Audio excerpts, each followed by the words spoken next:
Welcome to the Millennial and a Boomer Walk into a Coffee Bar podcast.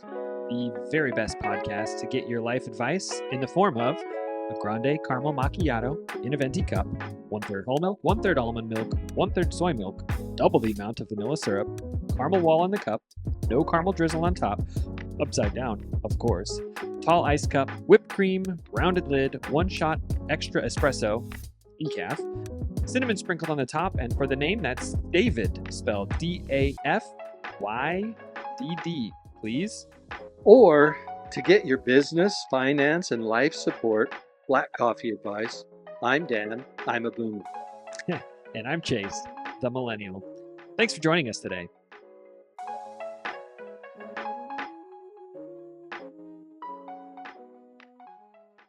On the podcast again. Love to be on the podcast again. We're back at it. That's my big woohoo. The excitement, the tension is building. In fact, I've got, we're going to be on our last little thing about retirement, and I've got a boomer chant for you. It's actually pretty fitting. It's goodbye tension, hello pension. That was a dad joke if I've ever heard one. I like it. I like it. So for you boomers out there, if you want to get rid of the tension, not a lot of companies have pension anymore, but you can actually plan for your retirement, and we've got some ideas on how to estimate that. But the other thing is I'm afraid a fair amount of boomers, and I don't want any millennial, Gen Z, or Gen X to be like this, but I'm going to retire and live off my savings. What I'll do the second week, I have no idea. Unfortunately, a lot of Americans are that way. We don't set up and position ourselves for a successful retirement. So, And if you listened to last week's podcast, you caught some retirement prep, I guess, that kind of leads us into this week's. But last week we talked about things to consider, the challenges to retirement. We also talked about the consequences and benefits of planning or not planning for retirement. Yep. And then this week, we're going to start with estimating retirement expenses in detail. So, it's going to be a very short episode if we only get the first week of retirement down, but that's a start, right? So that's better than the first day. And using your money in retirement wisely is a good thing too, but we don't really cover that. We hope that you know how to spend wisely. But hey, I tell you, estimate your retirement expenses. Replacement ratio is one of the things that kind of the finance people talk about, and that's estimating what your percentage of your pre-retirement income needs to be. All right, you just said a lot of big words there. Break that down for your millennial listeners. What does that exactly mean? Typically, to keep your standard of living the same, you would have to have the same amount of income coming in, right? Now, that doesn't necessarily mean you absolutely have to match dollar for dollar, but the rule of thumb is probably 70 to 80% of what you have now in your working years is probably going to be enough for the long haul for you during your retirement. So it's a ratio, right? Okay. If you can have 3/4 of what you had when you were working, you're going to be relatively good for retirement. Less stress, be able to go out to eat, maintain the same level of spending. You started that sentence. Spending. You started that sentence, and I thought, does he know where he's going to end that one? Oh, that was funny. Yeah, no, I think here. Let's just jump in. We've got some interesting pieces here to this. Let's get ready for retirement. Housing. It's not just about paying for your rent or your mortgage. Did I just scroll back up to the wrong episode? You did. You're way behind. You're last week. Hold on, I'm scrolling. We're estimating your expenses right now, and the one is the replacement ratio, but the other one is go ahead and write a budget. Remember? Yeah. You remember 20, maybe not 20, probably pretty close to 20 episodes ago, we talked about establishing a budget, estimating what you need, and going through and doing it. Same thing here in retirement. Estimate what you need. So our Gen Z editor just taught me this. I'm supposed to, hold on, I gotta move my coffee cup, and then I gotta look right here into the camera. if you want to learn more about what we talked about, specific to setting up a budget, click this one right here. And if that was only supposed to be at the end and not in the middle, then just give us a big womp womp on the editing. Either way, the show notes to that budgeting episode isn't there. The link to the show notes is in the budgeting episode. Nope, still not right. The link to the podcast is in the show notes of this episode. Obviously, it didn't take when she explained it to me 20 minutes ago. Let me tell you, we're not anywhere near as organized in a podcast without a good editor. And our current editor, she rocks. She does a really good job. So there's a shout out for you. All that to say, get a budget. Get a budget or go on and there's online calculators. You know, the 4% rule and all these other things. And I can't remember where this was, and I don't know why I'm not seeing it here. But I read you ought to plan your retirement for the same number of years you worked. Okay? So if you worked for 30 years, you should plan your retirement for 30 years. Interesting. And you know, a lot of people, they retire at 60, 65, somewhere around there. They've worked for 30 or 40 years. Today's day, you may be living in your 80s. My dad lived almost to his 90s. Your grandpa is 94 and going strong. So really plan for what the same number of years that you worked, and I think you'd be okay. Yeah. Well, my favorite on this, the online calculator. I don't know if you were around for when your wife did the online calculator of when you're expected to pass into the great unknown. I've got a story about that. So my wife calls me and she says, "Hey, I've got some really good news." And I'm like, "What's that?" She says, "Well, I've got some really bad news too." And I'm like, "Well, I'm all excited. What's your good news?" And she said, "I'm expected to live through 2030, say 2035. And I'm like, wow, that's kind of daunting, but that's pretty good. And I said, "So what's the bad news?" And she said, "I did this online calculator for when you're going to expire." And she said, "You pass away in 2027. And I'm like, "Well, is that good news?" And she says, "It's bad news for you, but it's good news, good news for me." And I'm like, "Oh." So I got the same phone call. She's like, "Well, the good news is I'll be around for a while. The bad news is Dad's only going to make it another couple years." And I don't know where she found this. Probably like Cosmo magazine or something. One of those Cosmo online magazine's still a thing. I have no Cosmo, idea. I have to be in a magazine because I don't think boomers could actually log on to find out. I tell you, it was a questionnaire and it talked about what's your current health, what's your stress level, what's your diet, what's your medical condition, what kind of, it asked you several questions. And she was pretty hard on me, about my stress level and about my work and about my health conditions and all that. So I retook it, and I'm going to live till 2038 or 2039, whatever that was. And she says, "You lied. You weren't truthful in your answer." So be careful of online calculators, but some of the retirement online calculators actually will work okay.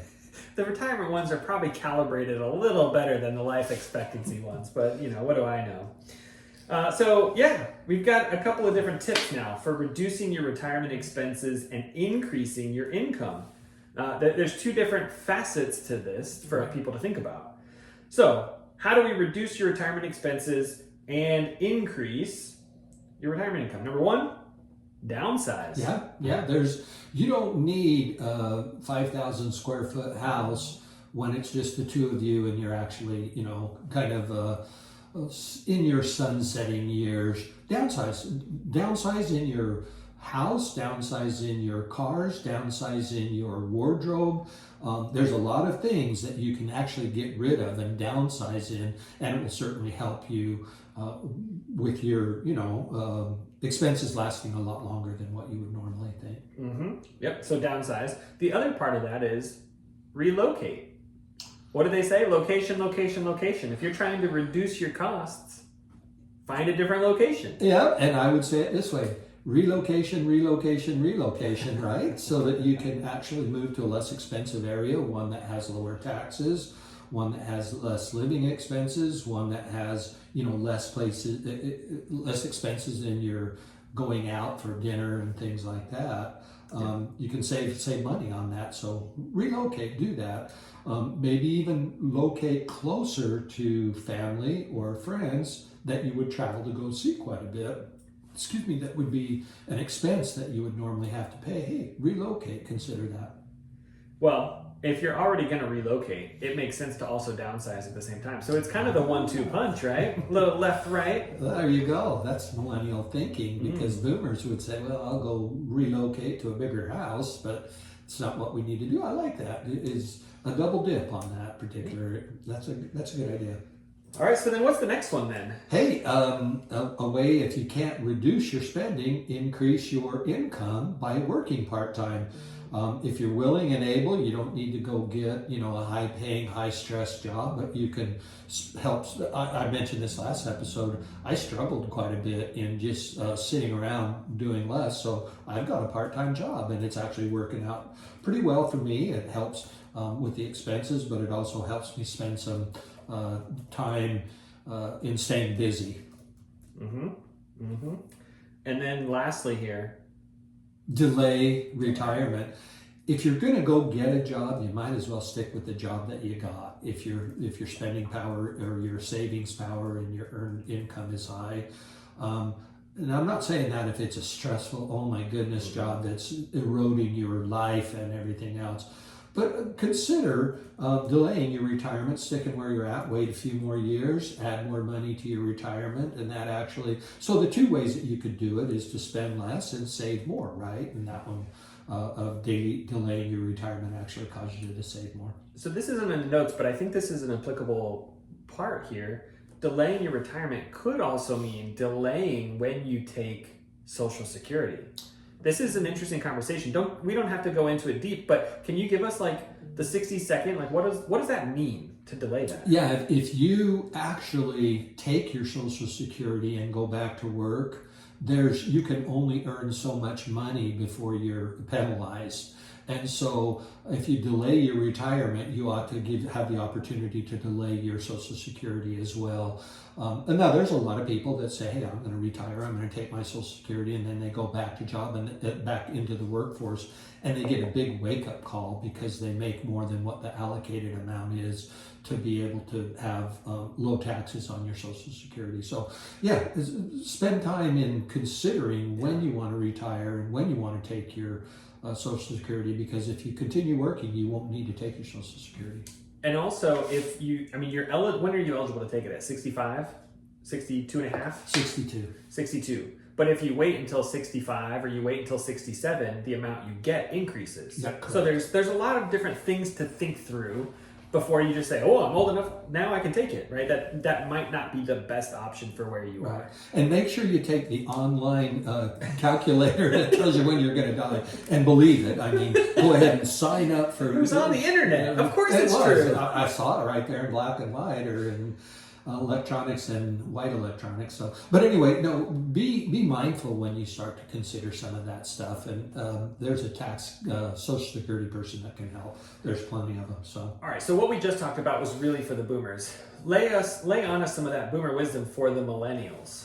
One of the very best, and let me repeat that, very best approaches to retirement is to get your house in order now. If you're a millennial, you're a Gen Z, you're a Gen X, your biggest opportunity to influence your retirement standard of living starts right now. And start doing something about it right now. Boomers, same with you. You can start right now, even if you haven't planned it out very well. But time is on the side of a millennial, a Gen Z, a Gen X. Time is not on our side so much as a boomer. And we've talked about that fairly in depth of getting your financial house in order. That's as we finish our financial episode. So if you're bored and you want to know more about that, we've got about 20 episodes of personal finance for you to go binge. Yeah, you can binge listen or binge watch, whichever you would prefer. We've got the YouTube option. Yep. Our editor has been fantastic on adding fun quips on the video version that you don't get on the audio version. That's right. And you can see our coffee cups too. Oh yeah. So now, what do you? The big thing about retirement is to have a steady source of income.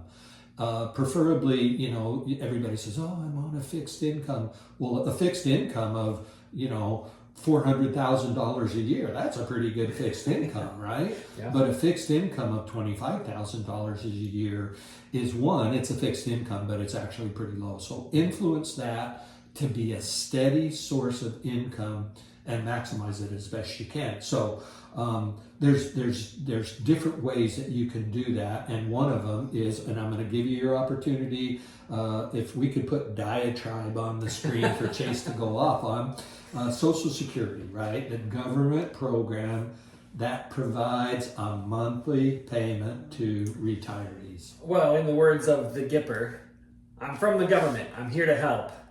You know, I wouldn't worry too much about trusting that this will be there, millennials. But to your point last episode, your dad said that to you, and then you said that to me, and I don't feel like I need to say it to my son because he won't even know. It'll be gone before he even realizes. But maybe don't put this as your number one source of income. It should not be, and let me tell you, it is not. It is not going to pay for you to have a consistently comfortable level of retirement. It's not. Now, the way Social Security works is every employee adds to Social Security. Every employer of that employee adds to Social Security. If you think of it, there were a lot of boomers in the workforce. Boomers, that's when the generation was booming, right? Now, boomers are old. There's a lot of people entering the Social Security realm, and there's not a lot of Gen Z, Gen X, millennials that are actually working, contributing to that. So that makes it a little bit upside down. So that's why we're saying it's probably not going to be all that robust, because you just don't have the sheer volume of people adding to it to offset the sheer volume of people withdrawing from it. Yeah, well, as the kids were learning this last week in school, the birth rate is decreasing, which means there's fewer people, and even into the future, right? 15 years from now, it's going to be even worse. Even worse. And they're already upside down. So the math just doesn't make sense that it will continue working. Right. Unless, like they do with so many other places outside of the United States, just keep writing checks to these things, it will cease to exist at some point. Exactly. So lay on us what the average monthly income is today on Social Security, Chase. Yeah, the average monthly Social Security payment is $1,700 per month. And let's just be honest, that is not enough money to live comfortably. Even if you were really good financially and you've paid off your house, $1,700, I mean, if you just think about gas and groceries, there it goes. Yeah. What about all the other expenses in life? So it's not... It's not enough for most people to live comfortably. It's just not. So Social Security is an important part of retirement, but it is not intended to live off of, right? It's not intended to be the cat's meow in your retirement. The cat's meow. Well, that brings us to part of the cat's meow, the me, and then we'll get to the ow later, which would be an employee-sponsored plan. And this is what I think most people probably have access to. Right. And if, I don't know, maybe I'm wrong here, I would guess the majority of retirement plans are in these employee-sponsored plans. That includes things like the 401k, right, 403b, yep, 457, a pension. For us, the company that I have, we run an SEP. So all of these things fall under the employee-sponsored plan. And the idea here is that both you and your employer contribute money.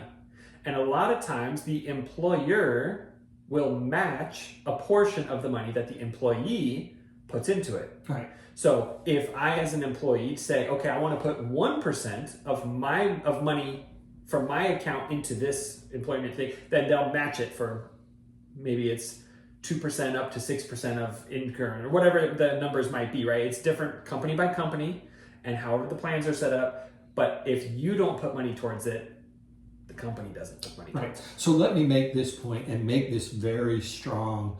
If you have an employee-sponsored program through your employer in your place of employment, find out what that matching contribution is, and you put that, maximize that, whatever. If they match 6%, then you put 6% of your income in, because that's free money. So say you put 6% into this savings account, they'll match dollar for dollar. That's 6%.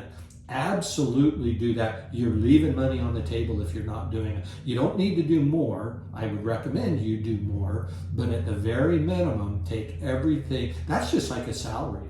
Your salary can be increased. And there's a lot of strategies that you could do before tax, after tax, but maximize what your employer is willing to match in your contributions. Big deal. Yeah. I've talked to people and they're like, I'm not in the 401k. Well, does your company match? I don't know. We'll go find out. They come back and they say, yeah, the company does match. I'd say, boy, get on board real quick. Yep. And the younger you are when you start putting money in, the better or the faster or the more that's going to grow over time. Compound interest. Yeah.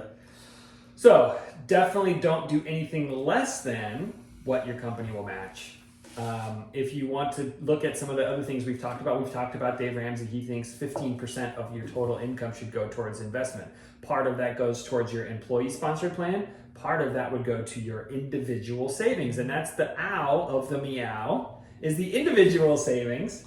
You know, we just lost all the dog lovers. They're no longer listening because we're giving the ow to the meow. But you're exactly right, individual savings.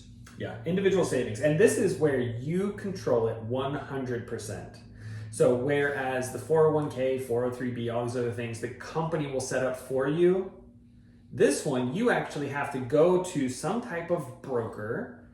You know, I don't know, maybe do you remember these commercials from the Super Bowl commercials from like the late 90s with the talking babies, and it was like set up your own individual account? Yep. That's what these are, is you get to go set up, whether that's JP Morgan has one, Merrill Lynch has accounts. I mean, there's lots of different places. Ameritrade, who's now no longer available. I think they joined with... who knows? I do.